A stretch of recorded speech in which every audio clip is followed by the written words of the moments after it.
I'll go there.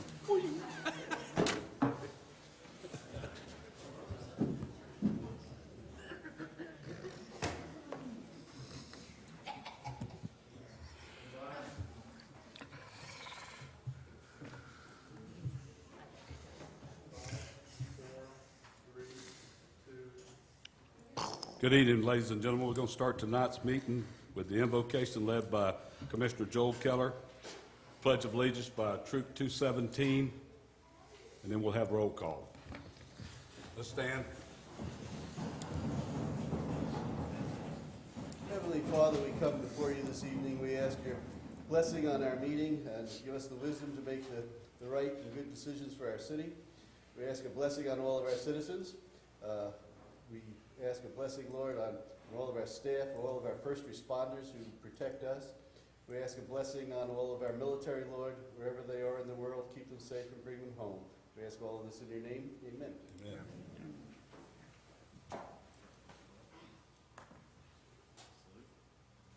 I pledge allegiance to the flag of the United States of America and to the republic for which it stands, one nation, under God, indivisible, with liberty and justice for all. Thank you. Just real quick before you give the roll call, I just want to make a quick comment about Troop 217 to say that's been around a long time. PAC 217, but the troop, I keep saying troop and all that, but I was in 217 back when I was 9 years old, which has been a long time. They've been around a long time, so glad to see you guys still at it. Thank you. Thank you. Thank you. Okay, Beth. Does the uniform still fit? No. No. Commissioner Grogan? Here. Commissioner Wilson? Present. Mayor Johnson? Here. Commissioner Keller? Here. All right. We're going to go with the presentations and proclamations. The one by Jack Vincent for the Tennis Player of the Year is not here tonight. So we're going to go to the life-saving award to Police Chief Brown.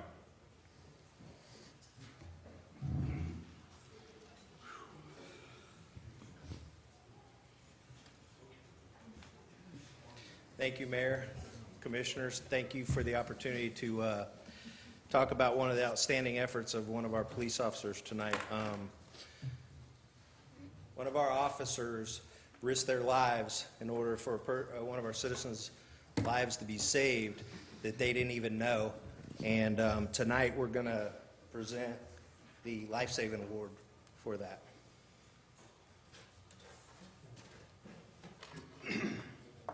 The officer is currently assigned to a undercover drug unit, so I'm not going to bring her out publicly, but I'm going to talk about the incident that happened. I want to publicly recognize that. So I'm going to read a short summary of the event. On Friday, October 19th, 2015, at approximately 2300 hours, Officer Fabiola Park responded to a single-car vehicle crash where a vehicle crashed into a fence. That was the call that came out. It was just a car and a fence. Upon Officer Park's arrival, she observed the vehicle had crashed through the fence and into a retention pond. And by that time when she arrived, the vehicle was out in the pond in the middle of the water. Officer Park witnessed the front end of the vehicle submerged underwater with a person in the driver's seat. Officer Park observed the driver's side window down and water entering the vehicle. The driver was banging on the front windshield and was yelling for help. Officer Park believed the driver would have drowned if she did not attempt to help him. Without hesitation, Officer Park entered the murky pond water and swam to the vehicle. She observed the driver still had his seatbelt on and had a cast on one of the legs from the knee down. The cast was stuck below the water and the driver was unable to free himself. Officer Park submerged herself underwater and freed the cast from being stuck. Once the cast was freed, the driver's seatbelt was removed. Officer Park removed the driver from the vehicle. The driver at that time was disoriented and asked who Officer Park was and why she was there. Even though the driver was much larger, Officer Park swam back to shore with that driver. Upon the fire department's arriving at the scene, They're worried for Officer Park's health due to the water being stagnant and dirty. Officer Park was checked for exposure. Officer Park put the driver's safety before hers and without hesitation entered a retention pond to save the driver's life. Officer Park is a valuable asset to the City of Ocoee Police Department and the community she serves. So at this time, I'd like to recognize her and thank her for her outstanding efforts.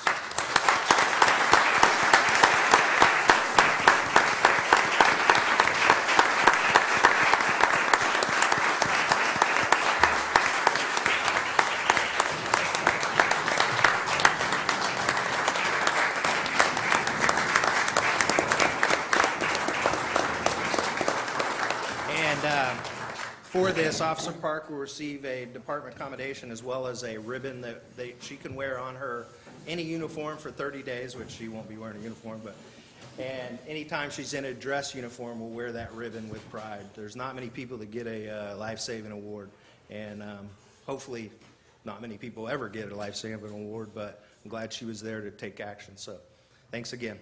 Thank you. Thank you.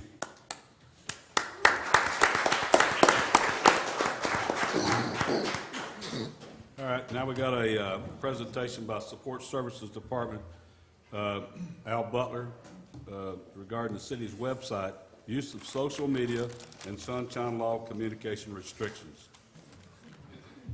Thank you, Mayor, City Commissioners. I want to talk a little bit about the city's online presence. A little bit of this is going to be technical, but most of it's going to be advisory in nature. We have currently 6 websites that are officially supported by the city. Some deal with general information, some related to specific activities in the city. For example, the Founders Day Festival. Our main website is ocoee.org, and we, in the past year, have rolled this out as a new site. It has a lot of the new capabilities that are available at online services. One of the things that we are especially proud of is that this has the ability to show up on a mobile phone in a different format, that's automatically built into it. But if it doesn't switch over on your phone, you can actually, there's a switch that you can select on the bottom of the home page that will turn this into a vertical orientation. So for example, where you see the calendar items here that are horizontal, these become vertical on your phone so that you can see that information in that format. We also have a thing called an RSS feed. With 2 clicks, you can take any of the information that's on the website and you can add it to your own website, or you can look at it in Outlook or something else that you might have that can take that information. So whenever we update this information, it'll show up on your own personal device. Now, we've gone with a decentralized approach. We have 21 editors in the different departments who are able to put content out on the websites. There are 3 persons in the IT operations support those. We do have some websites that require the work from an outside contractor to make the changes. And we're hosting only one of those websites here. That means that we have extra security, that if anybody tries to attack the website, they can't get into our network and cause problems for email and things of that type. Now, there are a couple of issues that may have been brought to your attention recently. One deals with broken links. I want to address these for you. A broken link is whenever you've got a page that nothing references, that's in the folder that holds your website on the host computer, or there's a link that doesn't go to a valid location. If you have a simple scan that's conducted of the website, you'll find a lot of these because we have archive pages, and I want to show you a little bit about how the archiving works.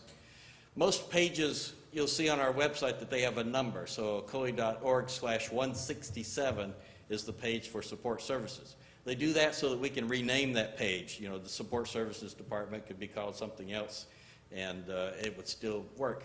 But you see over here on the right side, we've got this little button called View Archive. If you click on that, you get a list. These are all the old versions of that page, and they actually have a different numbering system for those.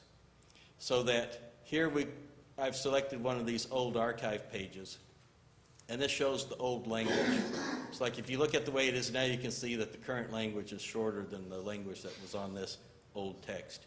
So those will show up as broken links on our website. We also, we do legitimately have broken websites. We had a situation where we have, for example, a link to Orange County Animal Control Services. They changed all their web page names. And they didn't tell us about it, of course. So we have to either be looking for those ourselves or get somebody to call and let us know that there's a broken link out there. So there are legitimately those types of instances.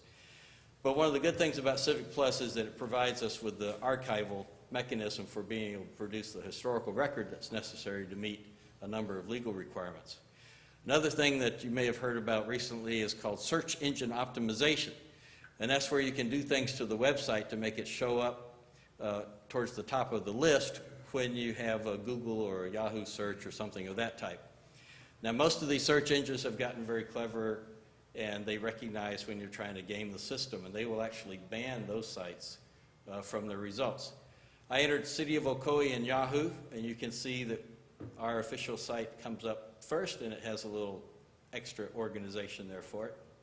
If you go into Google, they have a similar type of mechanism, but they also have a little information that includes what the weather is at that time and those types of things. So we're doing well with search engine optimization at this point. We also have a search mechanism on our website. This is really the fastest way to get to anything on the website is to click in here and type in what it is you're looking for, and it will immediately bring up a result with the pages where that information is contained. I want to switch now to talk about social media. Social media offers a lot of benefits. It's a great way to reach out to people that maybe aren't going to our website, younger people, people that are more socially active, and plus citizens just expect us to be involved in social media because it increases government transparency and gives them additional mechanisms.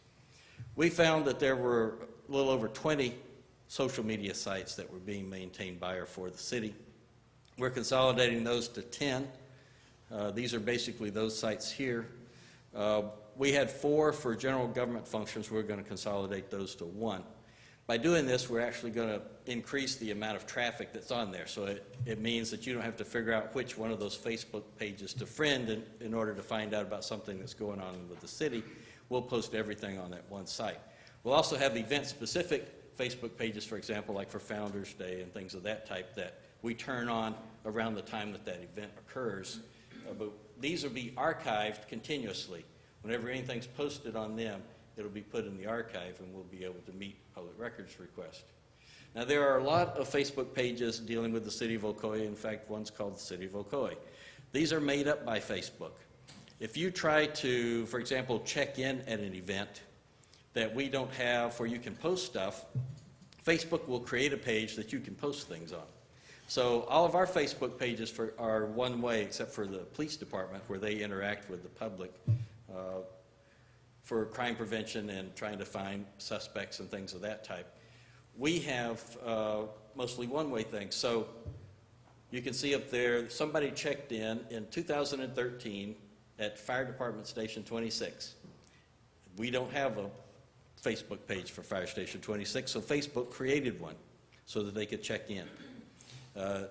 So there are a lot of those that are going on. Of course, as I'll talk about in a minute, employees and elected officials and even volunteers for our city boards are also subject to these types of regulations. There are a number of different policy guidance documents that have come out recently, but this is a highly evolving area that's subject to a lot of court interpretations. In particular, they said that it doesn't matter where or how you put information out. It's a public record. And there's a lot of issues dealing with public records retention. Essentially, anything that anyone says in any forum that deals with city business constitutes a public record. Whether it's on your personal Facebook page, it's on a blog that a neighborhood has put out, or anything else, and that those retention policies apply right at that point.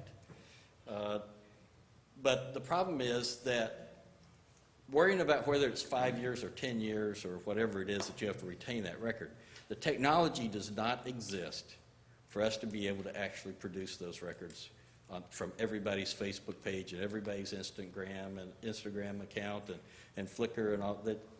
So the last two questions that are posed here by the Florida Bar Association, the answer is you can't. So we are working to the extent that the technology allows us to produce the backups. One of the particular areas where you can get into trouble, you know, you're familiar with the fact that if 2 or more commissioners attend a meeting that has to be posted as a public meeting and that kind of thing.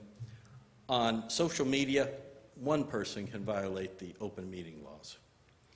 If you post anything that's a reaction to something that was discussed in a city commission meeting, if you read anything that somebody posted that represents their policy or their position on a particular issue, you have constructed an evasive device under the rulings of the Florida Supreme Court, and you are violating the open meeting laws. So essentially, you can't discuss business on anything except the official sites that we're maintaining unless you personally want to try to meet the open records and open meeting laws. And that's very difficult to do. This law is fast evolving, and I'm sure our city attorney can give you more cases about this. We don't know what the courts are going to say is actually required. Venice, Florida found out at a cost of almost $800,000 that it wasn't good enough to have a printed copy of an email. They had to have the electronic copy of an email because the court said they had to produce the metadata, the internet page, the route that the mail came from, all that type of electronic information also had to be maintained as part of the public record. The Florida Supreme Court has ruled that any mechanism that allows online officials to post something is a potential mechanism to violate the open meeting laws. So what we've tried to do is we're trying to, in our Facebook accounts, use them as an outbound news broadcast mechanism. We're doing a continuous archiving of those official social media sites. We do data recovery and archiving of our email systems. We have a backup of all those things. We're just finishing up deployment of our mobile device management software that will allow us to track, and if somebody loses their mobile phone, that we can delete it and lock it up. We're using a service called Site Improve that's going to be looking for problems with the website like broken links, even misspelled words. We've also joined the Center with Internet Security, where we have access to the same internet security tools that are used by Homeland Security. In fact, Homeland Security funds this operation. We're also working through FDLE and a Central Florida police organization with the Secret Service. We're going to be doing some testing of the security of our network. And we're also working now on a draft social media policy statement. That policy statement needs to cover not only the staff, but also elected officials and members of our volunteer boards, all of whom are governed by sunshine laws and open meeting requirements. We also need to look at security and archive requirements. We're going to need people to put disclaimers. For example, if Steve Krug has somebody write on his Facebook page that they've had a problem with garbage collection that day, his only response should be, please contact this phone number at the City of Ocoee. If he responds to that saying, well, I'll take care of that when I get to work tomorrow, his Facebook page is now a public record because he has officially performed his duties to interact with the citizen about city business. So we're looking to come up with a policy. We've got a draft we're working on now. We'll be working with all the department directors and moving forward with that. Get that out, hopefully something for you to look at late in January. The bottom line is that the City of Ocoee is under no obligation to utilize any of these electronic mechanisms, but if we do so, we have to do it in a very strictly prescribed way. I believe we are adhering to those requirements now to the extent that it's technically possible to do so, and we're making changes that are going to allow us to increase our ability to maintain historical records and meet the requirements for social media archiving. Any questions? Commissioners, you have any questions? No, good presentation. Thank you, Al. Can you, is there a chance we could have a copy of this presentation? Yes, sir. Yes. Public records, right? If you put in a request for that, I'll see that we get to it within 30 days. Right. All right. Before we go into the next presentation, I want to make a couple of comments. Few years ago, we, as a commission, made if you look at our speaking reservation form, there's a City of Ocoee Civility Code, and then on the front, down at the bottom, you'll notice there's the following time limits are in effect. So what we're trying to do is go back into this. It's approved by the commission to do it, and so we're going to try to stick to it. So if we have to allow extra time for people to speak and do things, we can do that. But what we're going to try to do is keep it in an orderly fashion and go by what the rules are set up for. So as in Beth, you've got the timer, right? What it is, it's in public hearings, the petitioner presentations are 15 minutes. Citizen comments are 5 minutes per speaker, and then a petitioner rebuttal is 5 minutes. Then when it's open to public, citizens' comments, 3 minutes per speaker per meeting. All proceedings before the commission shall be governed by the civility code. So we'll try it. It was voted in to do. So there's always circumstances that might be where we don't maybe always stick to it, but we'll try to.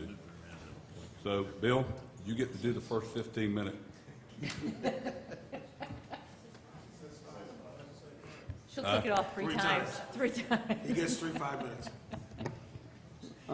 We give it in 15 because he has a little more. I'm under the impression that it was really about 7 minutes, and I'm prepared to comply with those requirements.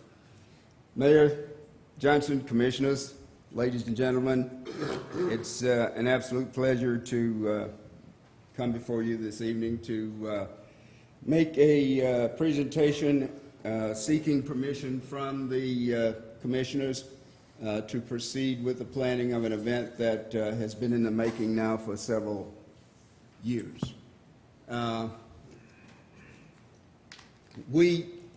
committee was actually put together about a year ago this past May, 18 months now, and from that time we decided to come up with an event that would have international cuisine, heritage and honor, culture and art, music and pageantry, and dance. I think as we advance into this, I would like to introduce the members of this planning committee to let you know that we're dedicated citizens for change in the city of Ocoee. I'd like to take this moment to introduce the members of the subcommittee planning team for Ocoee World Fest 2016. As I'm not going to go through the routine of calling out everyone's name, but I wanted you, the commissioners, to have an opportunity to meet the dedicated people, voters, residents of the city of Ocoee, taxpayers, who have given up their time in the evening with family, some with kids in tow, to come out and decide to be a part of the solution rather than a part of the problem. That group is led by myself, and I will just briefly flick through these. Alex Grimond, Paul Hershaw, as I call your name, would you raise your hand, please, just so the commissioners can recognize you. Natasha Forward and family. The two little ones, I don't recall your names, but they've attended about as many meetings as Mom has attended. Thank you very kindly for your persistence. Billie Jane Daly. Nora Galdiano, culinary chef. And I want to put an exclamation point by this young lady's name because she's come on board recently, within the last 6 or 8 weeks or so, and she brings a world of culinary experience with her. We look forward to enjoying some of those things in the coming days of the event. Cynthia Cottrell, the admin person who is responsible for all of the communication. People whom I were not able to come up with a valid bio or photograph of are indicated here as committee leaders. Committed support personnel include Sarah Cox, Carla Head for marketing, media, outreach, Susan Lundeen. This young lady is a dignitary amongst us as far as writing ability is concerned. She brings to us 29 years of editorial services and currently serves as the managing editor, I believe, for the Orlando Business Journal. Susan doesn't allow anything to go by in a verbal form that she doesn't put her stamp of approval on. Ms. Aponte is a committed support personnel. Anita Cortez couldn't be here this evening because she had soccer mom conflicts and other events that precluded her attendance, but is dedicated to supporting the project. Beth Freeman has problems with an ill father and could not be here as well. Ms. Gwetty is a committed support personnel to serve with the Plans and Resources Committee. And Ms. Gail Stevens, one of those former Disney World ambassador persons who has some real good experience factors to share with us. Annie Valet, I don't know if Annie could be present this evening, but is also committed support personnel, and that brings us to the event schedule. But what I want to do in recognition of those people, I'd like to ask you to give them a hand.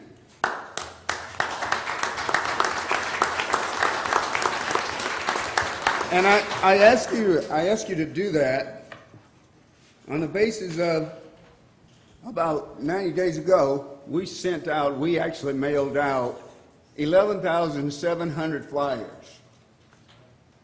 Put those in your utility bills, asking for support, saying, save this date, come and be a part of us.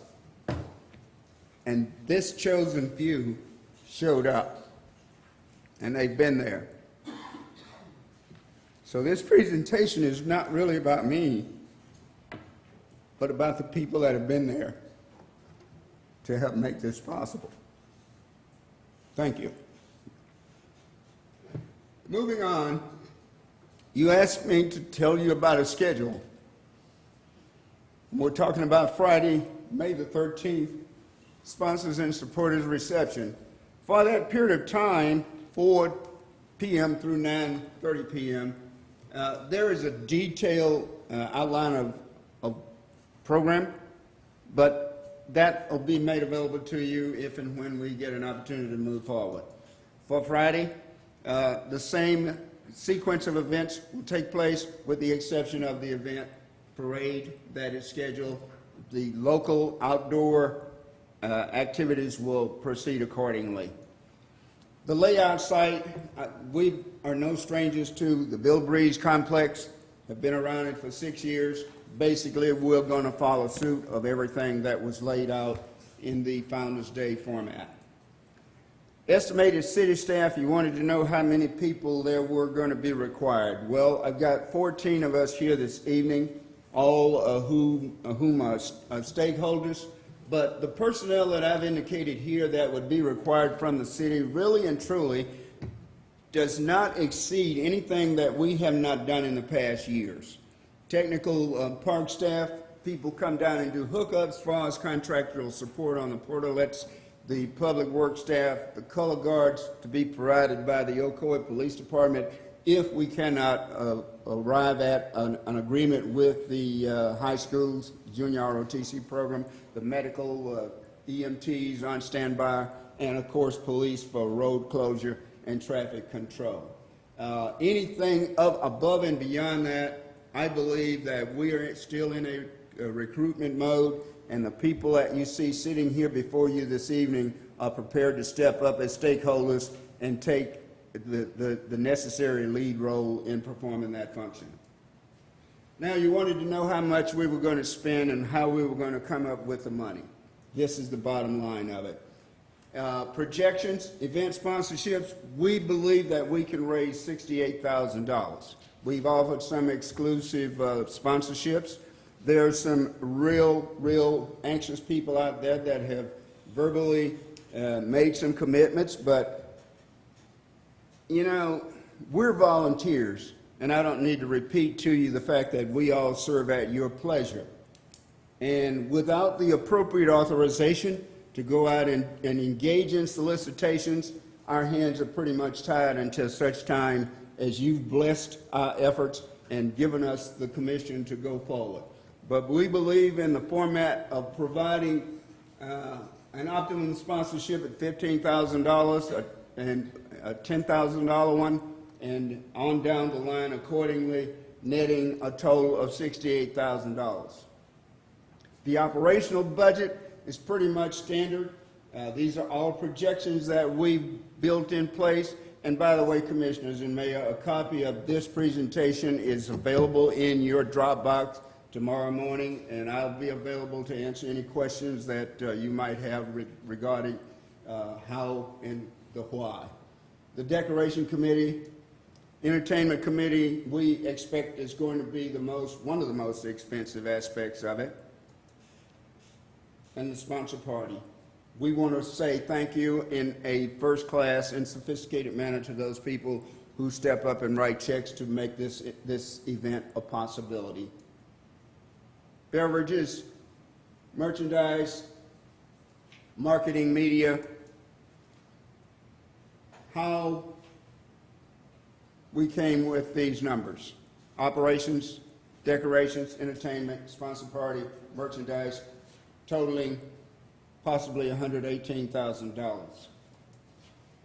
The revenue plan to offset this enormous number, we believe that we can generate $68,000 through our sponsorship program. We believe that we can generate $57,000 through liquor sales, merchandise, vendor fees, carnivals, City of Ocoee, and a contribution of sorts, which you've already put in $12,000 of, parking, and a golf tournament. Total revenue, $125,000. Total expenses, $118,000. We project a profit or loss of $7,000 plus or minus, based on the going rate. What have we been up to during this timeline, or the former timeline? Well, currently, we have in draft format, a pending approval by the city, a website landing page. And that page right now is ready to go. It's loaded. It's online. All we need you to do is tell us we can go with it, providing we can gain the compliance as in those guidelines that were just outlined by our director, Mr. Butler.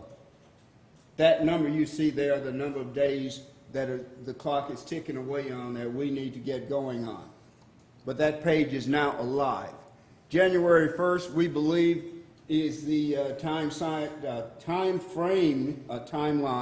that this site will be complete and operational, because all of the data has been prepared. It is a matter of editing it to ensure that it is grammatically and it is legal and that it has your approval.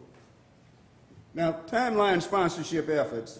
You know, you've asked me the question, how much money have you guys gone out and raised? And my response to that, of course, obviously, is none. Well, you know, that within itself just doesn't answer. We believe there are three methods that we can approach fundraising.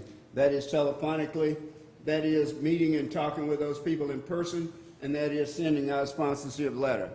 And I want to comment on the fact here that we're still waiting on the fact that our sponsorship packet and the pending letter that goes have been prepared. We're available since the 2nd of December, but we're waiting before anything gets mailed, stamped, or addressed on the city's approval for us to go forward with it. List of supporting organizations to be determined. I reference that in the same manner as I do as solicitation of funding, because we have no authorization to go out and speak on behalf of the city. There are a number of organizations right now that I could label and name for you. However, without your approval, it would be not in our best interest to have their names up on our website, because we have not yet secured their approval to do so. So I can't and will not make an effort to give you any supporting organizations at this time frame. You know, there are individuals who are in our group, our support group, that work for organizations that are willing and ready to support us. But what we need is approval to go ahead with that. Timeline for vendors, January to February and March. We'll do our sending out and put all of our contracts in place during that time frame. And in April of 2016, we'll sit down in a logistics meeting with sponsorship exhibitors, and their monies will be due, and we'll do a budget wrap up at that particular time in the event pre-con. My conclusion is this. My recommendation and recommendation of my community, of my committee, is that there's a vast amount of experience and knowledge in that group of ladies who sit there and men. This advisory board is a highly experienced and educated body of resident volunteers who are concerned citizens, and as concerned citizens have committed ourselves to the principle that it is time for you, our elected leaders, to make a serious investment of personal interest and taxpayer dollars toward the enhancement of our city's corporate image. Also recommend a call to action, Mayor and Commissioners. Trust our judgment. Accept our recommendation to make the investment, and we will guarantee your return on investment. It'll be realized as follows. We'll build the correct positive image, and corporate America will come. When corporations build offices and factories here, our children and grandchildren will graduate from colleges and universities and return home, get married, raise families in the environment and society that your actions have created. I'd like to take this time to thank you, each of you, for your support. Where there is no vision, the people perish, but he that keepeth the law, happy is he. Subject to your questions, this concludes my presentation. Thank you very much, Mr. Maxwell. Any of the commissioners have any comments to make? I got a question. Bill, Sir. I do have a lot of faith in what you do and the organization you got together. What if we come down to March or April and you have just, this is all hypothetical, you have $10,000 and we're missing $108,000. What is your next step? I'll plan at that point. I mean, you have to have a backup plan of some sort if you come up short. I'm just saying, where does this all go? Our plan at that point is this, to ask you your appraisal and your evaluation of the concept. Is this something that the city of Ocoee really needs or wants? And if we have not succeeded beyond that point at that time, ask you, would you consider allowing us to continue in a limited planning mode for consideration and do it in a future year? I believe the city needs it, and I believe that this body of men and women can deliver it.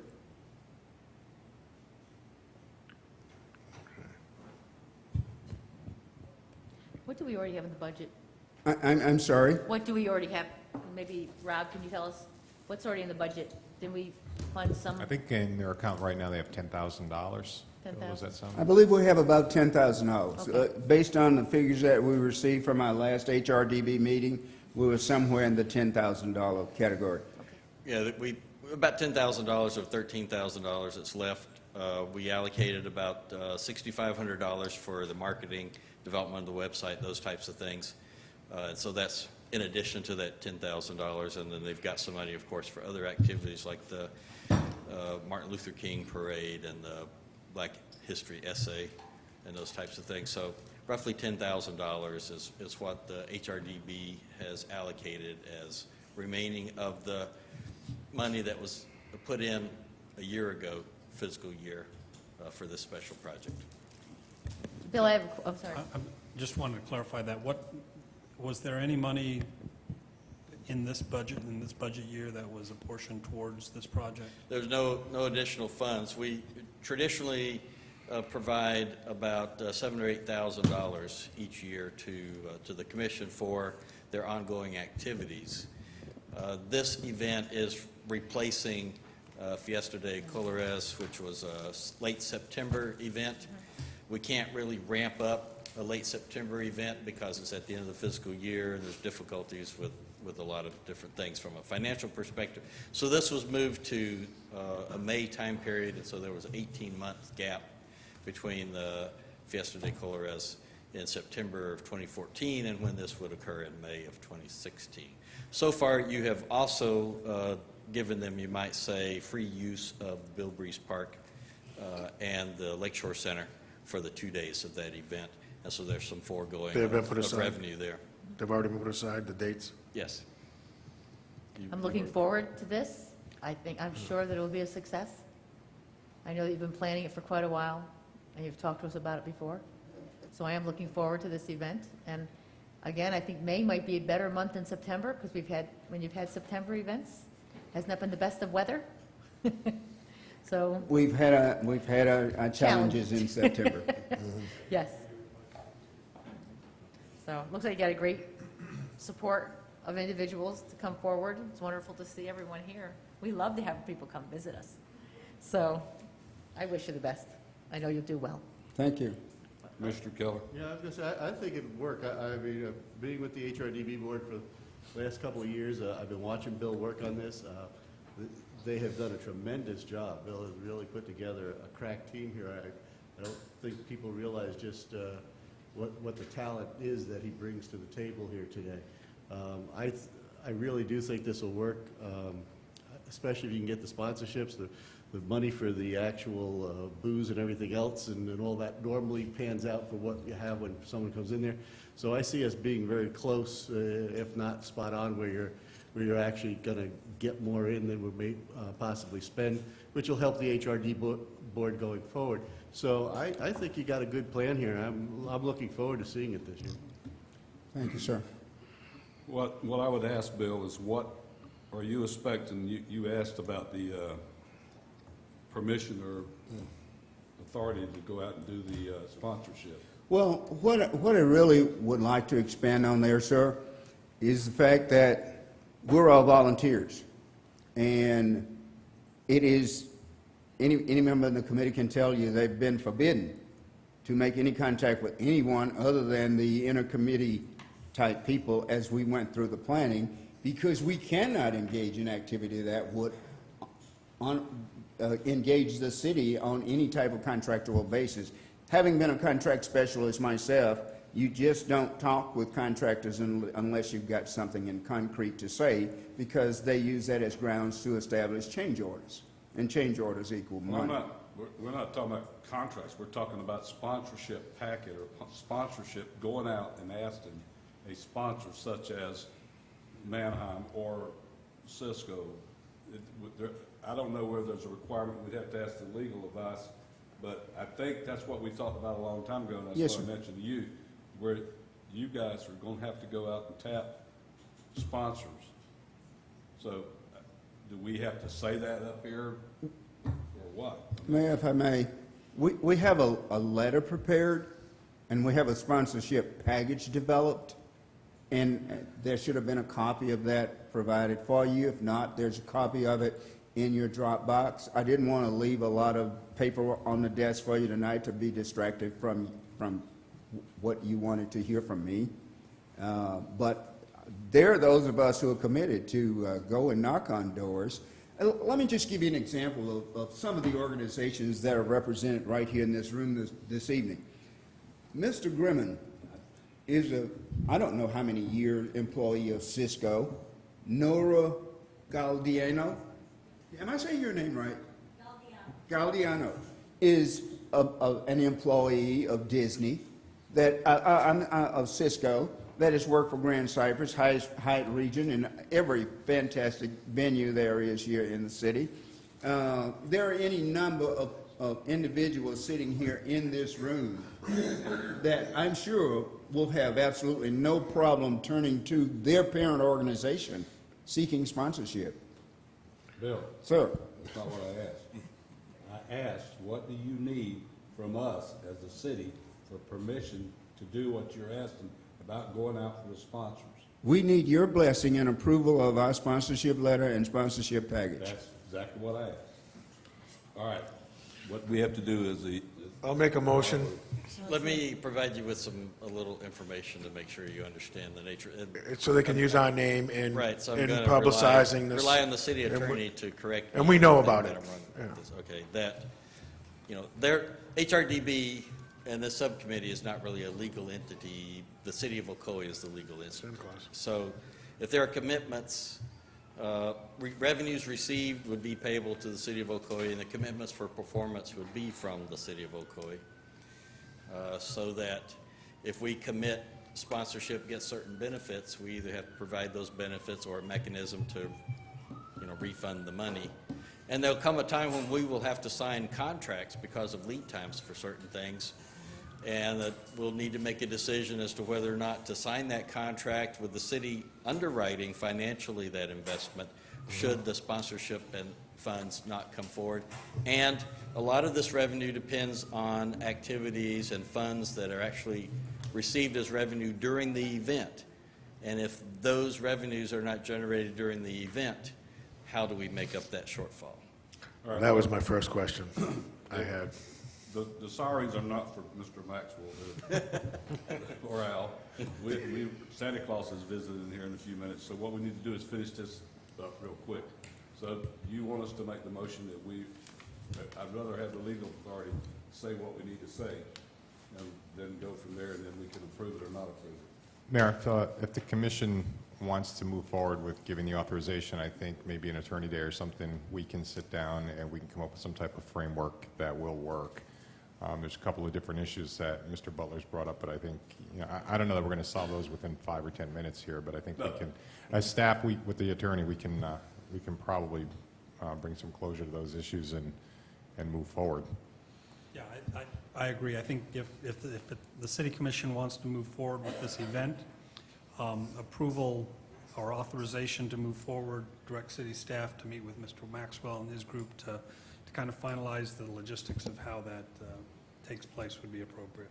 Can we do that as consent? Well, I was going to say, John, did you have that as a motion?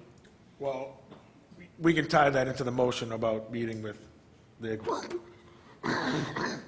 to come up with all the information we need, and then we can bring it back, I guess, when we get all that information and do a formal. If you want to do it by consensus, and we can bring back something formal of what we all That- discussed, then okay. then you can That way formally adopt that. Consensus is better. You can set up the meeting with your group and with, you, right, Scott? Yeah. All right. Is that a consensus, everybody? Yeah. Yes, because they also, on the letter, I think we're just called the Lakeshore Center, not the Lakeshore Cultural Center. Yes, we need to work on that. That's one of the reasons you don't have it, is that there's still some. Okay, just, I think, just Adjustment. for technical purposes. Consensus is to do that then, Bill, and you and your group get together with Scott Cookson, and we'll come up with what we have to do at the next, okay? Sounds great, sir. Thank you. Thank you. Thank you, What we're gonna Bill. do is- What we're gonna do is take a, Santa Claus break? Yeah, I think we need a Santa Claus. somebody said 30 minutes, I think 15 minutes is 15 enough. should be- yeah, We're I gonna do think- 15 minutes, now Santa Claus is here, everybody can walk outside. Are they gonna come in, or are we gonna go outside? Oh, there's He's in Santa the- right now. He's in the hall. Santa's in the hall, come on in, Santa. Come on down. All right, and it floats out on the outside. 15 minutes, we'll go right back to the meeting. You okay there? You all right, John? All right, let's go.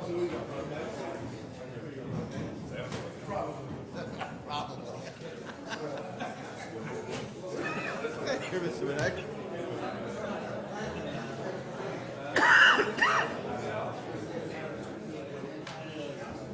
All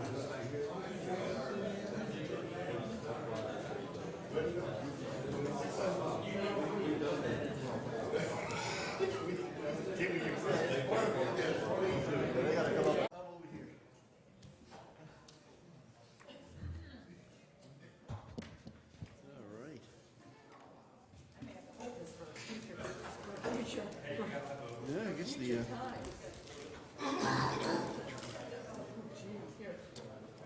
I love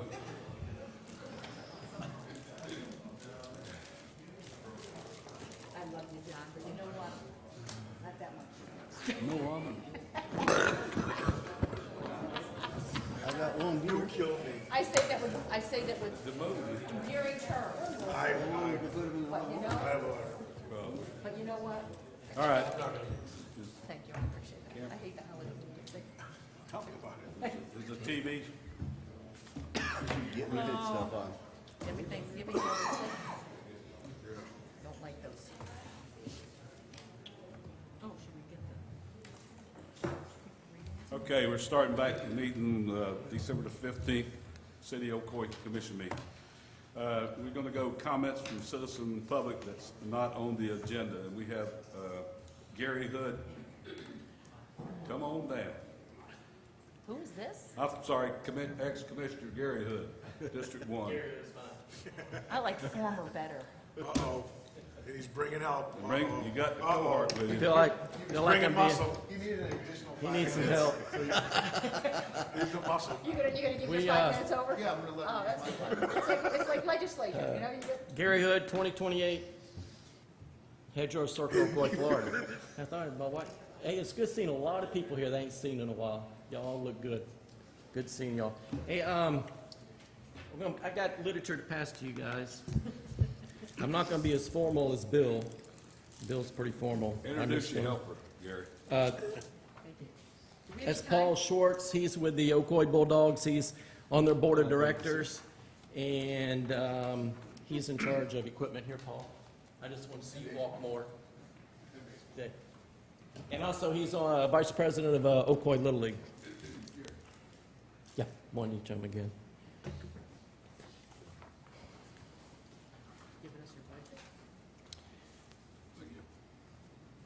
All right, I spoke with Mark and Jeff last week. Mark Johnson, Jeff Hayes. I just go by first name, so I'm just going to use first names. I'm just not going to be real formal about it. But, you know, many, many years ago when we approved a bunch of monies to redo the fields up at Sorensen and Central Park, we worked hard. Rob and staff worked hard. And we allotted a lot of monies up there to, not a lot of money, but we allotted money up there to take care of bringing the facilities up to where they needed to be. And that was one of Rob's, I would say, pretty big thing on his agenda when he first came to the city, to see how bad our parks and how dilapidated they were. I mean, they were just run down. So we put some money up there and we got to walk on concrete instead of walking on dirt.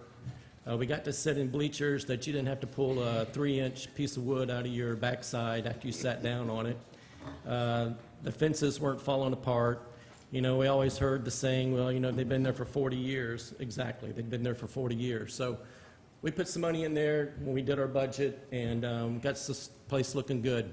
However, and it's my fault and probably everybody else's fault up here, at the time, I had signed, probably 10 years prior to 2006. I've been in Little League for many years, we'll just say many years. But I signed a 10-year contract with Coke at that time. And they gave us new scoreboards at that time. So since then to now, those scoreboards are probably about 20 years old. We sponsor tournaments. Last 2 years, we haven't been able to use the scoreboards. Our 7s look like 5s, our 6s look like a 9. It's just a nightmare. We had an opportunity last year. Our district hosted the state senior tournament, which is 15 and 16-year-olds. And I had to turn it down because I just didn't want the embarrassment of hosting a high-profile tournament like that and not have operating scoreboards. So I got a hold of Nevco, which you have the information there in front of you, and you see the cost for the scoreboards. But what I was going to tell you was that we didn't allow any money for scoreboards back then. We did everything. We covered everything. I mean, Rob's staff, they took care of everything that we need to take care of both locations. Bulldog Field, we worked on a lot of parks in the city, but we forgot about the scoreboards. Now, scoreboards aren't really expensive. But over a period of time, you can't even get parts for them anymore. We hosted the district junior and senior tournament last year, which pretty much most of Metro Orlando comes to our area in District 14, and we couldn't operate the scoreboards. We had to buy a remote for the senior field that cost $800 just for the remote because it was so outdated. So we got the remote to where we could operate the scoreboard, and we was talking to his technical staff, and she goes, well, you know, you turn the board on, it should work. What year is the board you have? And I said, that board's probably about 26 years old. She goes, oh my goodness, we got to send you another part that might work with the controller. We're not real sure. And we had already spent the $800 on it. Thank goodness we got the part to make it work, and we did have one operating scoreboard up there. But to make a long story short, what we're asking for is the monies you have there in front of you. And we're also asking for the Bulldog scoreboard as well. That Bulldog scoreboard is probably older than me. I don't know if I'm 55, I don't think, or I might be 54, I don't know, something like that. But it's not quite that old, but it's pretty old. I went up there the last home game that we hosted and went up there and was trying to look across. I was standing at the concession stand and you couldn't even see the scoreboard work. Their scoreboard needs to be replaced as well. I went over to Mount Dora and watched the Unlimited team. I stood in a monsoon. It was unbelievable how the boys were out there playing. It was pouring rain. It was cold. The wind was blowing. And I think we wound up winning, I think it was 12-0, but we had a couple touchdowns turned back. I got in the truck. Tish didn't get out of the truck because the weather was so bad, but they played in it. But when you look at their facilities and you see those scoreboards, it just goes, wow, you know, you can sit in a truck and be, you know, 400, 500 feet away and you can still see what's going on. But for the 5 scoreboards, the cost for the 5 scoreboards, I think, was it $14,000 in front of you? Is that what's in front of you guys? $14,500. And then the football scoreboard is $3,200. And we're asking for the city to help us out with it. These scoreboards are the City of Ocoee scoreboards. They're not Ocoee Little League, and they're not Ocoee Bulldog football. To me, it's probably a capital project, and but Ocoee's never come to you and asked, Little League's never come to you and asked money. The last time I came and asked money for you was when we went to the Little League World Series, and we were fortunate enough to win the World Series. We asked for a couple grand to help out with some of the lodging. You guys were very fortunate at that time to give us some money then. And I've been sitting on the commission for a long time, and I can't remember when Ocoee Bulldog came and asked for some money. So I'm here to ask for money, either to help us out with the scoreboards, let us know what you can do. We have some money to help out as well. We don't want to feel like we're coming in here and asking you to pay 100% of it, but you can, that's great. But if Ocoee Little League leaves, we don't want to go and say, okay, we're going to take our scoreboards. That's not the way we operate. We did all the batting cages up there. That we're never going to take those away. It enhances the property. Mark's been booking a lot of tournaments up there. Probably the last 2 months, we have a couple of organizations that go up there to where you're actually making money off the fields. It's a little embarrassing when you have organizations come in and rent the fields and they have no scoreboards. And it's not a good reflection. But would there be more booking? Would there be more if the scoreboards were there? Absolutely, there would be. When you go to the field, what's the first thing people ask? What's the score? Yeah. Well, we don't know. They don't work. Heck, we can't even get light bulbs for them. So you have the information in front of you. I'm willing to negotiate. A World Series? Rob, I don't know. Well, I'll give my World Series ring if you guys will do it. That's how much it means to me. I've been in the league for probably 30 years. I've been president for probably, I don't know, I think this is my 14th or 15th year. And I think all you guys know how passionate it is to me. I still coach high school baseball, but, you know, I like working with the youth. I like working with the kids. Good, bad, all indifferent. They're all good to me. They're all my children, so to speak. And so I'm going to be there a long time until the good Lord calls me home. So I need to do whatever I can do. Let me ask the commissioners if they have any comments. Joel? Well, I'd like to see what we can do. I mean, I'm not sure what we've got there, Rob, in contingency or anything that we might be able to help them out, but I would definitely like to, because they are, it is Ocoee. I mean, It when you is. get down to it, you're coming to Ocoee's football fields and Ocoee's baseball Right. field. So And Rob, from my past experience, we do, I talked to Nevco. We do have a continuation contract with Palm Beach County. You see it's in the paperwork there on the recreation department, so we can piggyback on that contract. Was or that what whatever. this pricing was, Gary? That's what that is, correct. That's why I had them provide a letter from Palm Beach County that we could piggyback on that, and it's in that packet. Just for the commission's benefit, I did talk to Jeff about it, and he said that, of course, he kind of mimicked what Gary was saying, that they do need to be replaced. I'm not sure how we missed it in the capital budget this year, but if we didn't do this now, we most likely have it in the capital budget for next year. So it's an expenditure that we're probably going to have to spend some money on. In next year's budget. The stands that they are on, the square tubing, I fabricated those myself and put them up myself. As far as the city installing, they do have installers that can do it, but if we did it 25 years ago, I know the city can do it. It's a matter of unbolting, bring it down, put the new one up, bolt it back into the same location, and the wiring is just what the wiring's already there. There's no cable going to the remote. These are wireless, so there's no more tillering up the infield and chewing up the cable and having to replace the entire cable. That's all gone away now. It's the 20th century. Gary, are they all direct replacements? Or is there any new scoreboards here? Or are they all direct replacements for something that's there right now? They're direct replacements for something that's there now. And one other question. I know sometimes we have a 6-month, like a mid-year budget update. Is it a possibility that we can put the money in the budget at that point and do it as a capital item then? You can, typically you can do, because it is a capital item, you can do a budget amendment at any time. It's just 2 public hearings, basically, and advertising. Let- Rosemary, Commissioner Wilson, I'm Wow. sorry. No, Rosemary.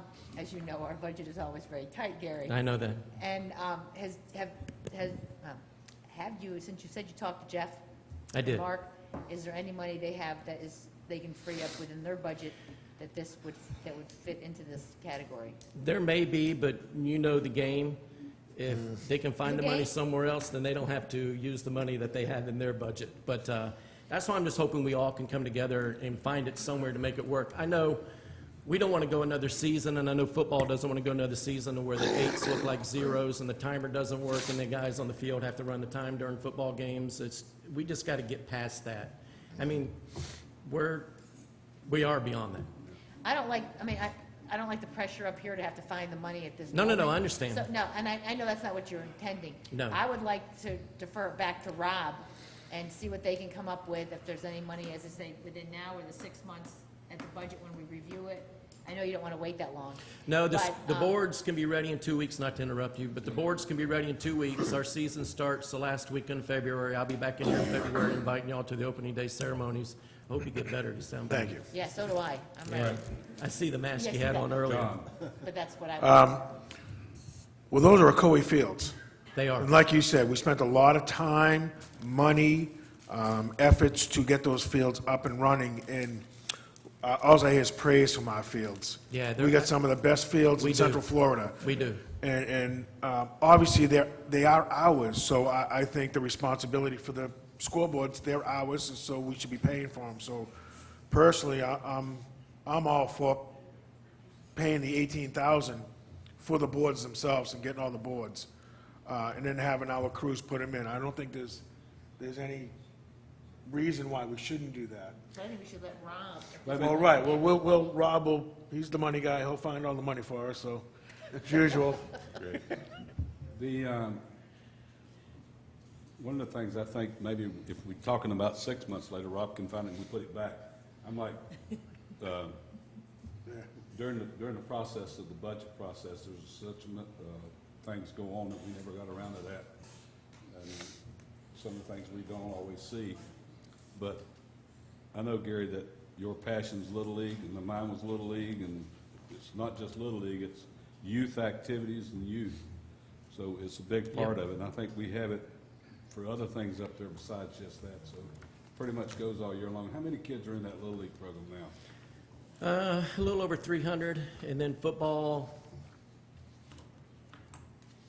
Yeah, I'm going to probably say altogether, you're probably looking 1,200 kids, maybe. So I think it's a good purpose. I think we can, Rod can, he was telling me today how much we had in the, Your contingency account, you started the year with $50,000. There's still $50,000 in it. If you didn't want to use contingency, we do have labor savings in some of the general fund departments also. So I'd say address it out of the contingency, and then if you can find some money that we can put back Yeah, by we can- mid-year. Yeah, if we can do something with the mid-year budget to put it back, this way we get it going before the I start know of the that- season. I know there's a lot of families that are, you're talking about using some of that money, but I know that the uniforms and the fees and all that entail a Yeah. lot of money, Gary. So And Rusty, I thought about the community grant, and Mr. Sorensen, who was just here, sent me some information about a month ago, and I have a problem with that, and here's the reason why. I think those community grants should be used, if we were to apply for one, and we did a couple years ago, it would be used for individuals who can't afford to play baseball. They're called scholarships. We are the lowest fee-charging baseball organization in this area. You'd be surprised on what the Dr. Phillips and the Windermere's and other areas charge. And we have scholarships. So when we apply for those grants, we use those monies for the kids who can't afford to play baseball. We won't turn any child away. I just hate to use that money for a scoreboard that's, to me, is kind of like a capital project. It's something that those funds shouldn't be used for. Otherwise, I would have been filling those things out for the last 2 years to get that. We do get some monies from different organizations. Apple Air does the Drew Butler Foundation. They give us $1,000, $2,000 a year. That money goes straight to the children who can't afford to play baseball, along with organizations that donate. And I just have a hard time using those grants that the city offers to the residents for that type of project. You know what I mean? You shouldn't have to, I agree. let's go ahead and bring it up to the podium and see if anybody makes a motion. Well, I'll make a motion that we take the money out of contingency for the, up to $18,000 out of contingency to get the scoreboards, with the caveat that we try to find if we can get some of that money back into the contingency based on the, our 6-month budget review. I know. I'll in the- second. Motion been made by Commissioner Keller to fund up to the 18,000. Yeah, because I think it's 1771 or something like that. It is, and that's for the football scoreboard as well. Yep. And seconded by Commissioner Grogan. Any more discussion? No discussion, let's vote. Well, listen, I appreciate that. Motion carries. You guys Thanks, have a Gary. great Christmas, and we thank you guys. Thank It's you, good seeing Gary, for all y'all you do. again.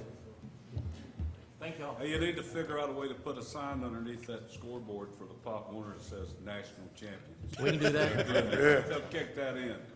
We can do that. We'll definitely do that on the football figure it. side. Yeah, We need to put that up on that new yeah, scoreboard. we can do that. Absolutely. All right, thanks, Thank you, guys. guys. Appreciate it. Thank you. Thank y'all.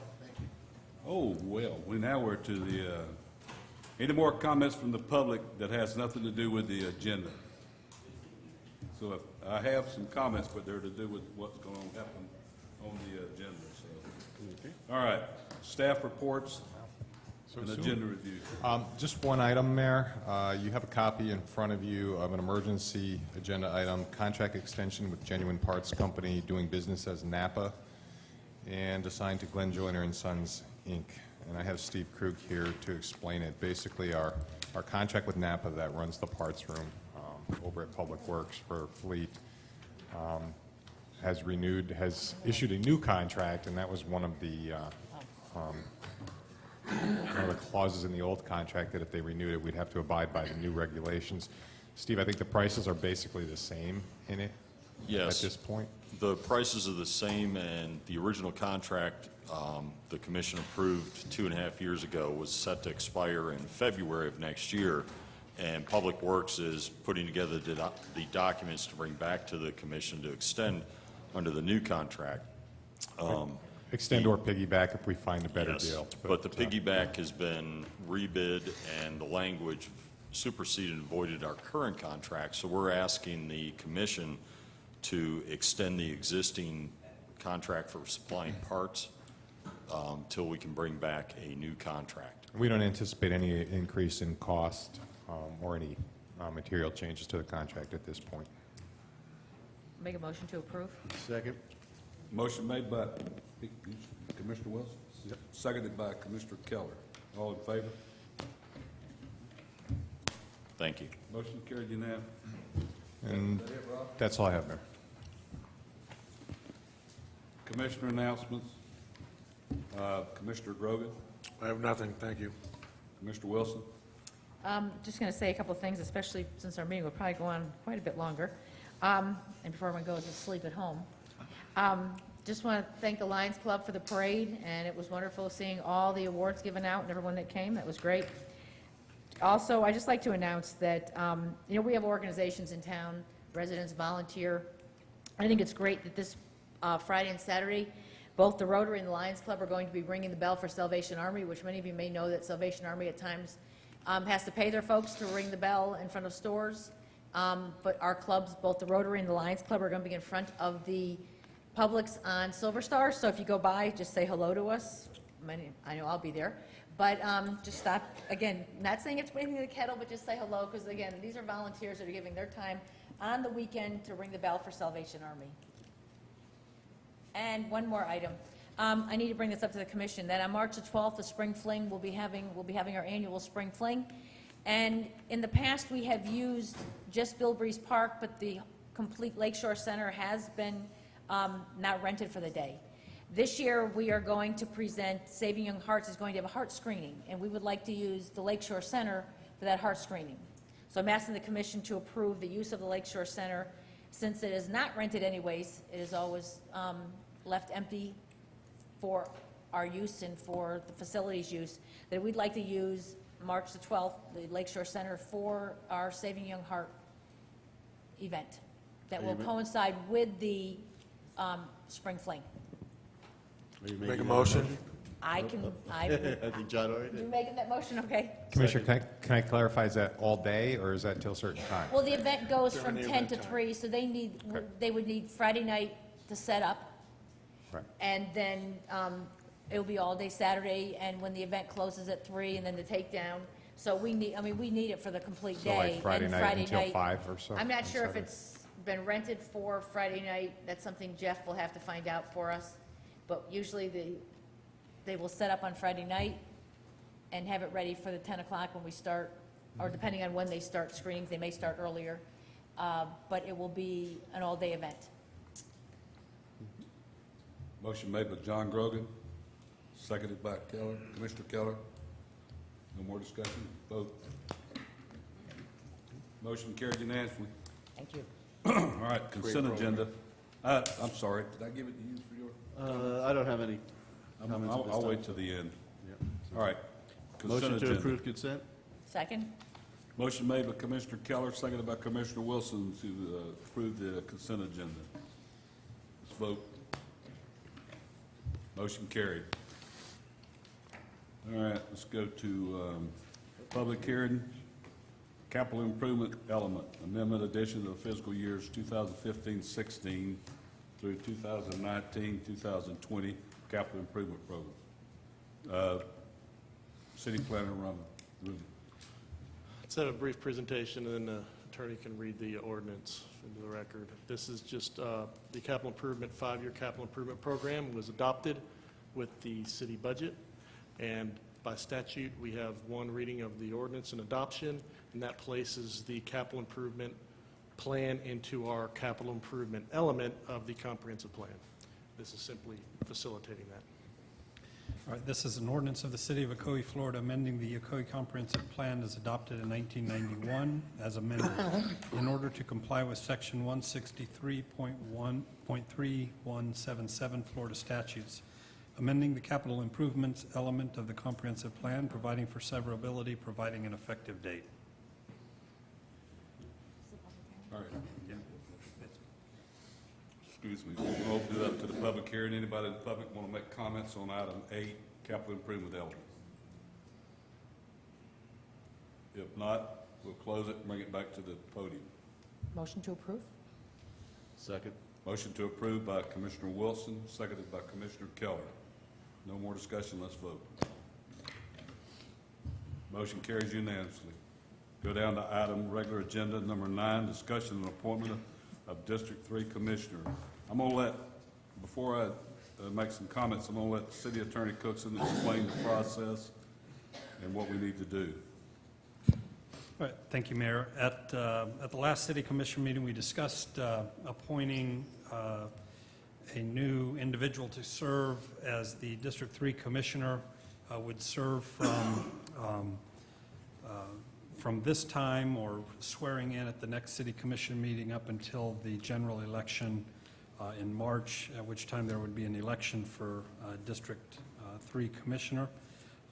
So tonight, I think the process will be the City Commission can identify individuals who they want to hear from or potentially appoint.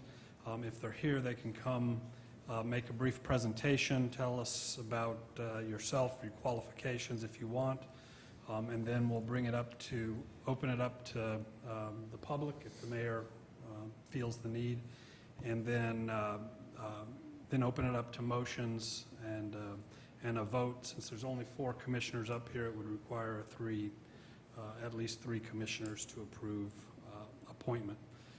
As I said earlier, the person would be appointed tonight and then sworn in at the next City Commission meeting.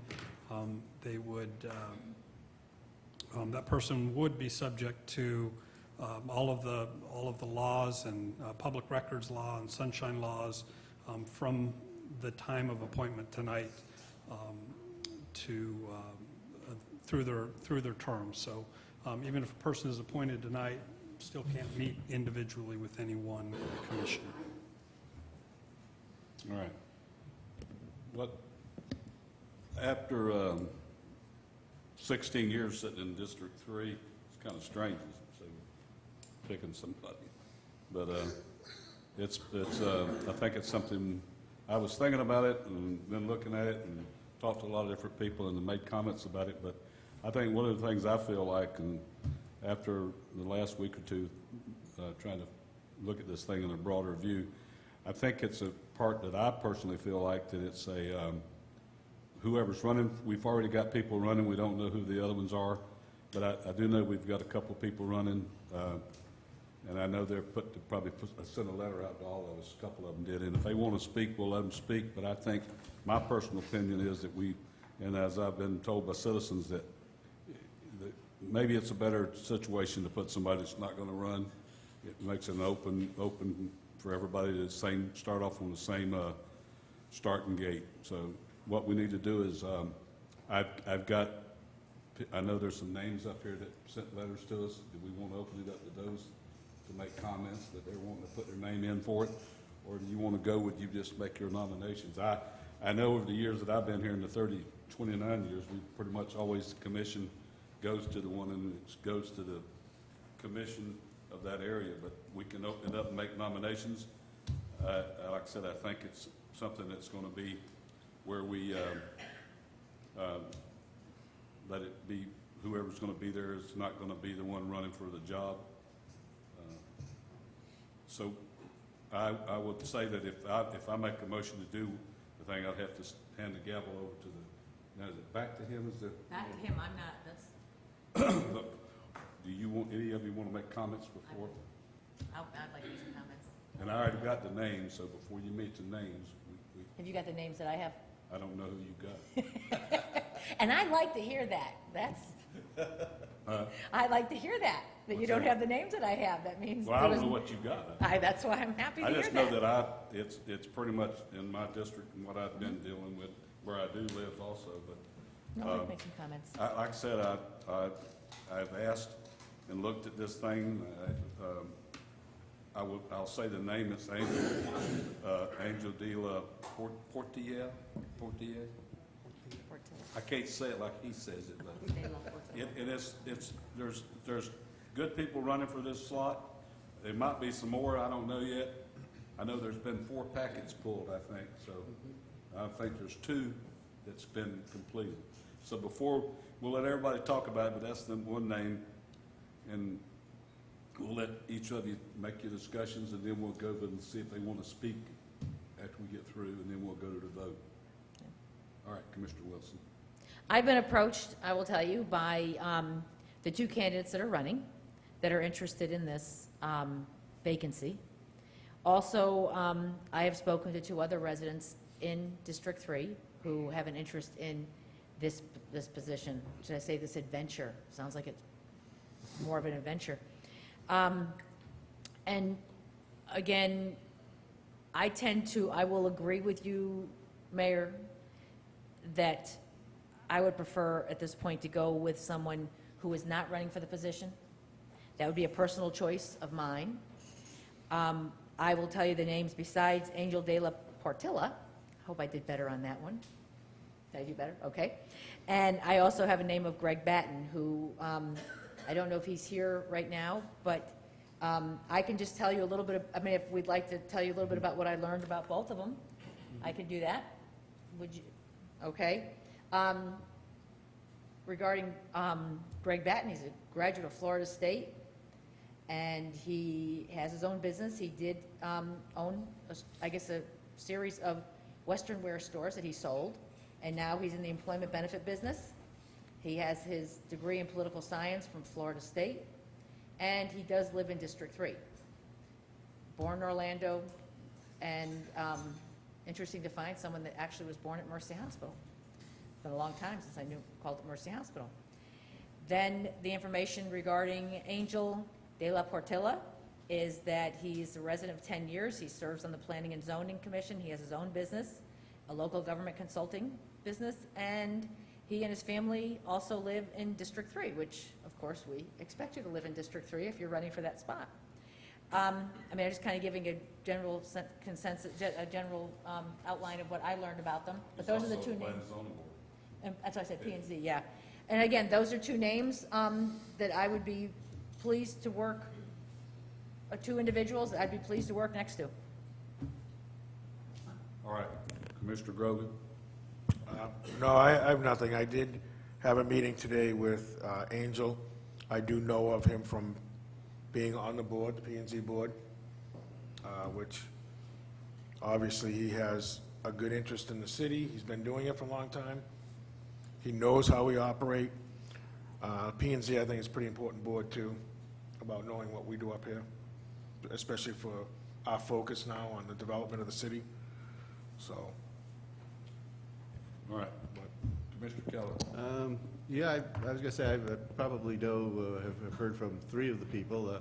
I spoke with Angel last night, I spoke with Ronnie, and I've spoken with Chief Firstner, and I've got the letter from the chief expressing an interest, so I know most of the people who are interested in that district.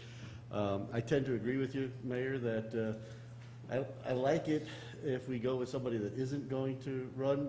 That way it doesn't look like we're endorsing somebody, because otherwise the person who gets in there then says that, well, here were the choices and they picked me over the others, so I would rather stay out of that.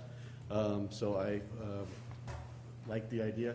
I also think it's your district, and if you have a preference, I think we should respect that coming into your district. And I have no problem with Angel being on the board. I know he's done a tremendous job on planning and zoning. I've known him since Laura was running for school board, so I think he brings a lot to the table, even if it's only going to be for a short time. So I think that's an excellent choice. I know Ronnie, I know, I call him Chief Firstner. Yeah. Like I said, I'm caught in a rock and a hard place because they all vote in my district too. So. But I also know that there's a couple other people who might do it yet also. I just think it's better to do it where you don't have anybody that's running. Over the years, I've seen a couple of times we didn't do that, and kind of not a fair way, I don't believe. But I think we can do this and make it work. We can give each one of the people that anybody wants to speak. If Ronnie wants to speak, Chief Firstner wants to speak, you get up and speak. Then Angel. Then I have 3 comments if they want to, citizens that can make comments.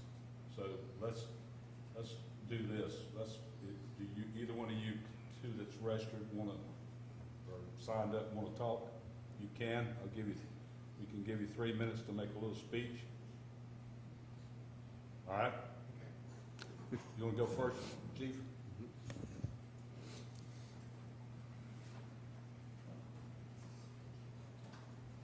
Good evening, Commissioners, Mayor, City Manager. If you don't know who I am, my name is Richard Firstner, and I'm the former fire chief of the City of Ocoee. I think this is an excellent way of going about the business at hand tonight, that a third party to fill in that void would be the smart way to go. That way it would leave all the candidates an equal playing field to campaign and be elected on March 15th. So I'll provide my bio and all that other information at a later date. And thank you for your consideration. Thanks, Chief. Ronnie, you want to speak? Okay. All right. How about the citizens? We have Michelle Greco. Come on down. And then we have Cheryl King. Then we have Cheryl King, if you want to talk. Then we also have Martha Lopez Anderson. 3 minutes.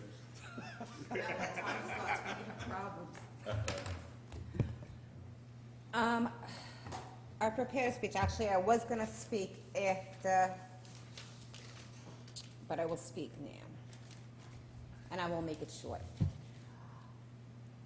I think the best idea for the city of Ocoee is to start this new election with a level playing field. Having Mr. Delaporte, I know I said it wrong, stand in for the district on the vacant seat is the best way to go.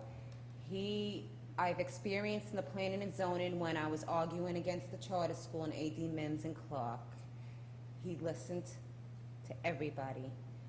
He took in consideration what people were saying. He asked questions, and he treated the citizens with respect. And that's what we deserve. We need for March to come and for everybody to step forward who wants to run, to let them run on their qualifications, not on endorsements. Unfortunately, Mr. Delaporte will not be running. I wish he was, but he can't, and we have to respect that. But the next thing is we also have to respect the citizens of Ocoee. They have one voice and an equal voice, and that should be at the polls. And that's all. See, I was quick and to the point. Thank you. All right, Cheryl, do you want to? Okay. Martha? Okay. All right. All right. If, Motion to approve, Angel. Angel, That- they that's didn't, where I you- was going to say, they didn't give you a chance to talk, Angel, before I make the Angel, would motion. you like to get up? So I was going to say, sorry about that. I'm cutting your time out, so I apologize. For the record, it's De La Portilla. Mayor Johnson and commissioners and the residents, thank you very much for this opportunity. I have spoken to all of you and received a call from Mayor Johnson. I will not run. I cannot run. I have family and business commitments. So, but I could serve on an interim basis until the new commissioner is elected and sworn in March or April.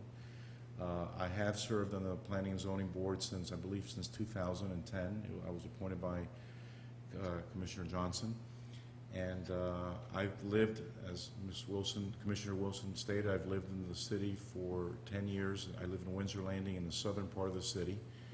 I'm very active in, not only in the city, but in the county. I'm also a member of the West Orange Chamber. I serve on the Economic and Governmental Affairs Board with City Manager Frank.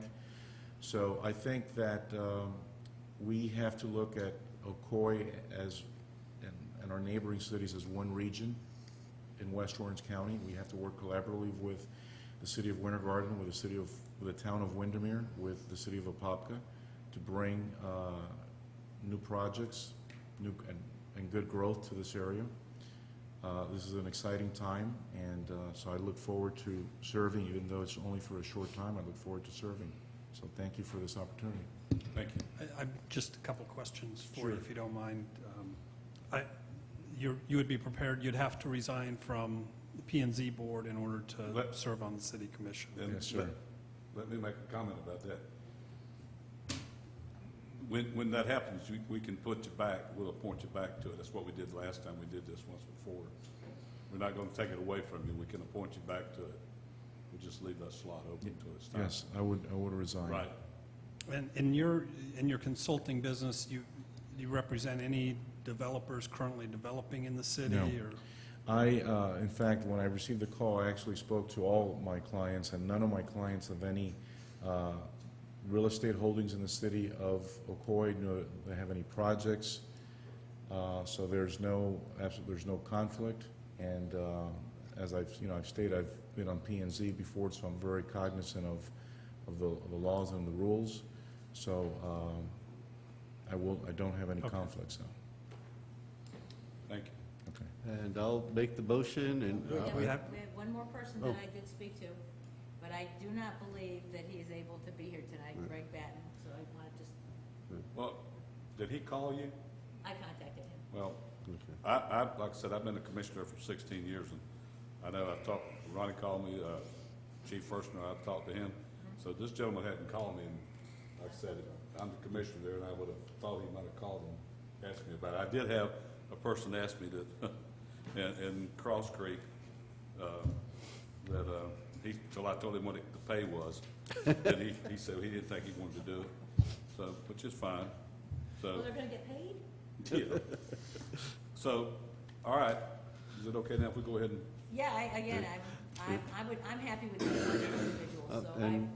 Joel? and hopefully I'm going to pronounce your name right there, Angel, but I'll make a motion that we appoint Angel De La Portina as our commissioner for District 3 for the interim until the general election. Motion made by Commissioner Keller. Second.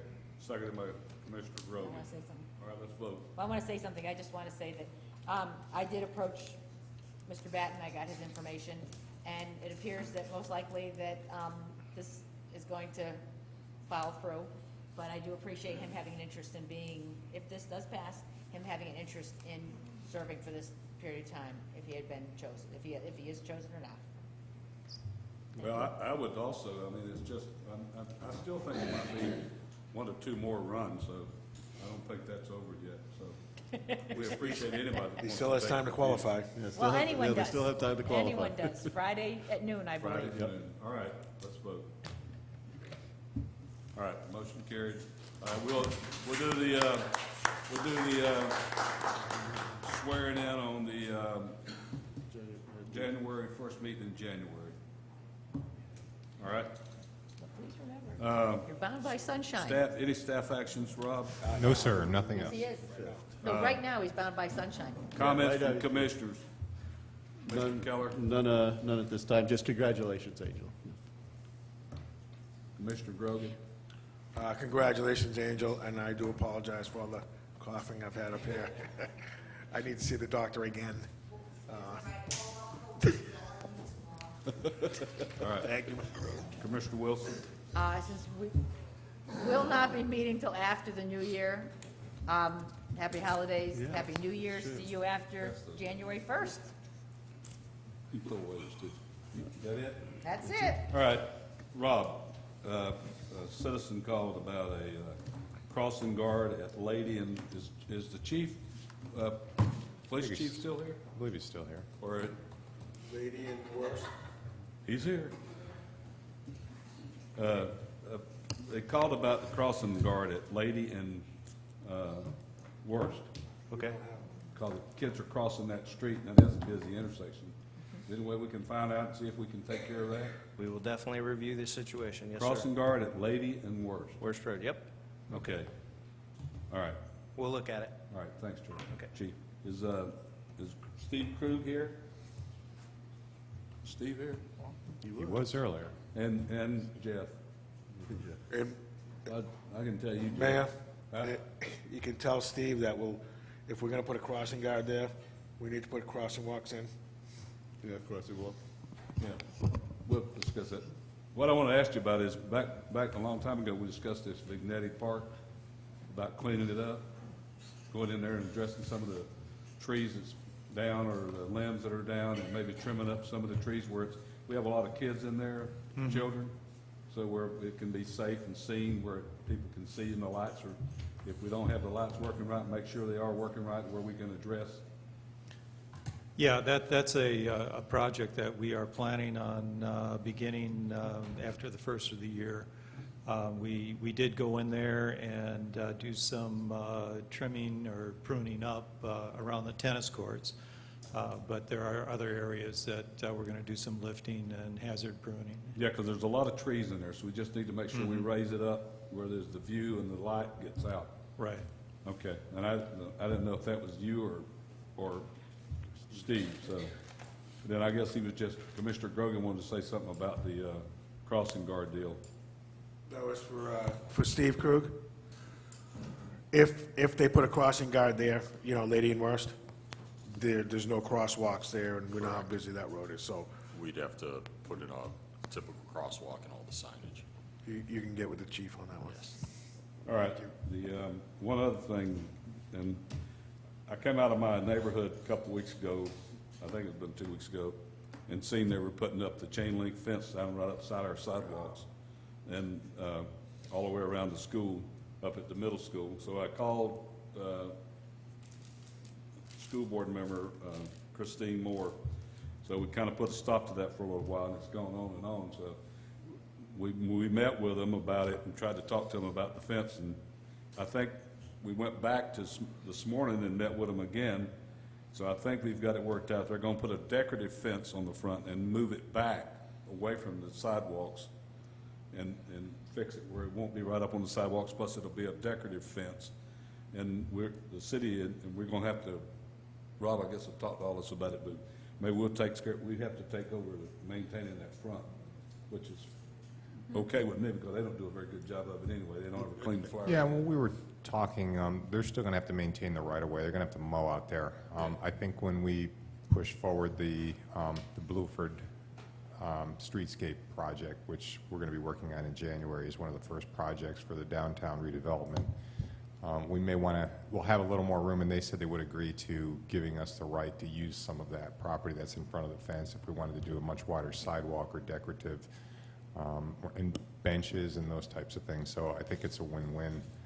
The fence will look really nice. We got them to put it behind those live oak trees there, so I don't think you're going to see half the impact of what's there now. It'll be a much nicer fence, too. And a change in the corners, too, where it won't come all the way up to the corner, whereas I mentioned to them that the school crossing guard had to sit up against the fence. So they're going to change it. And they're also changing, I met with Christine after, Yeah. and they're changing the back on Lake Shore. Well, they went down and started putting it in today, right? You talked to her. I've already talked to one of my We called residents. them again, and Henry's on top of it all the time anyway. So we called them, and that is getting changed also, so that's great. I don't know how it's gonna work about citizens wanting to walk the track. We gotta figure that out yet, because we'll have to deal with the school board on that issue. Just real quick, before we call the meeting order, the end, a couple comments. Change, what we talked about change, and we talk about change, and one of the things I want to change is move forward, and it runs in with what the other comments were made about some stuff about power up, being as the mayor, being power. To me, there's 5 people that sit on this board, and one of the things we've got to come to understand is there's 5 of us make decisions of what we're going to make to run the city, and that's what I want it to be, where all 5 of us make those decisions to do what we're going to do. And it's no power thing for me, because I've sat for 28 years as a commissioner, because it all goes to one vote. One vote. And I don't know where that comment comes from, but I've heard it already. It's not. It's what it is taking the lead, being able to lead it, and all of us, there's 5 of us, doing what we're supposed to do as commissioners and making our city move forward. And that's what I want us to do. Do it as a joint, cohesive group. Sometimes it's not always going to be happy homes. It's the same thing at home. Sometimes it's not. But after a while, I get convinced by my wife that it is. But I think we can do that here, and I'm hoping that's what's going to happen. I'm going to be working towards that, and I'm also going to be working to see if we can make things start before March. It's not, we don't want to wait. We've been waiting too long, and all of you up here know that. We've discussed it. So I think Rob and Craig and the rest of us will be working on it, and we'll start seeing things happen in the city. So I hope everybody has a happy holidays, and see you in January. January what? 5th. Yep, January 5th.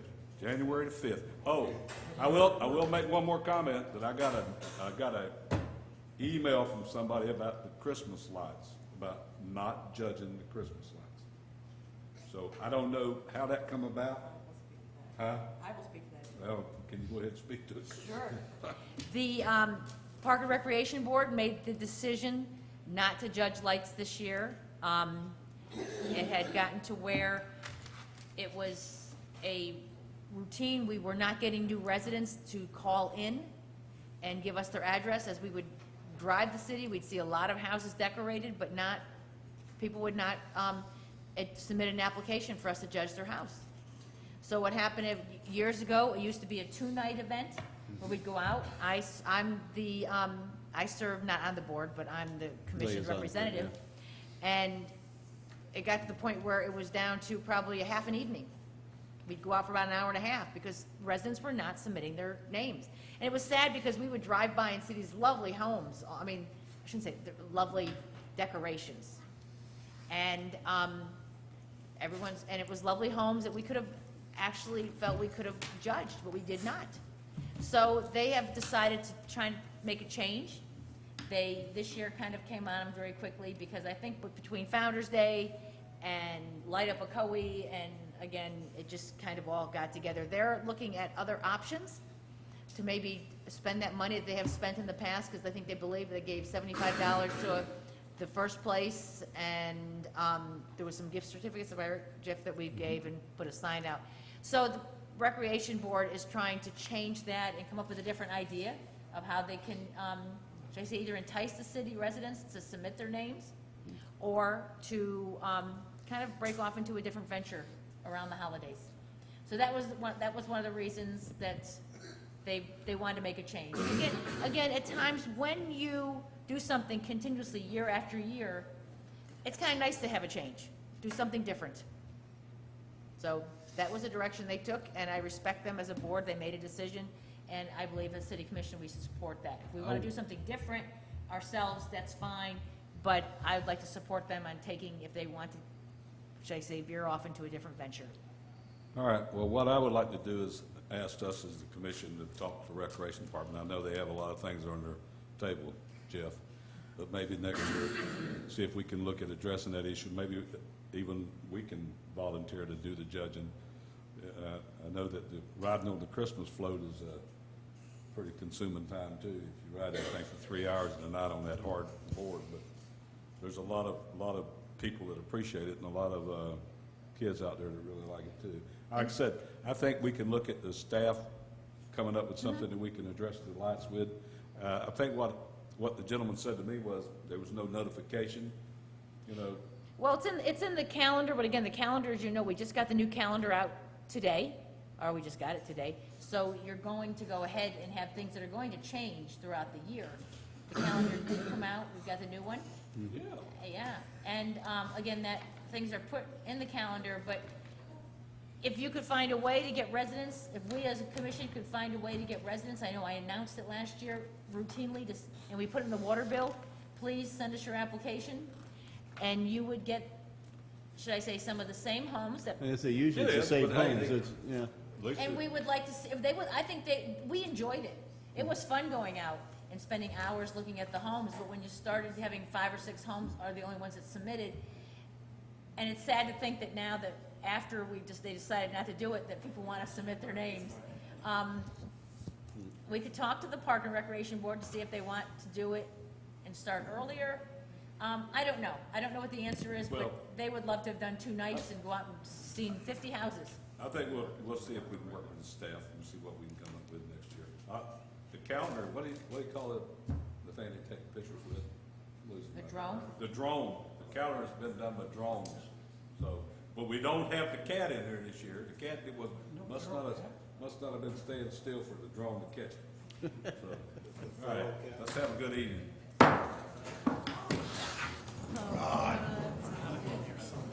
Drag it on. I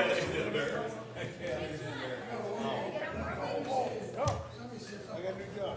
I go to work at 6:30. Yes, I do. Hey, now you're getting into my schedule. I know. And I get off at 3.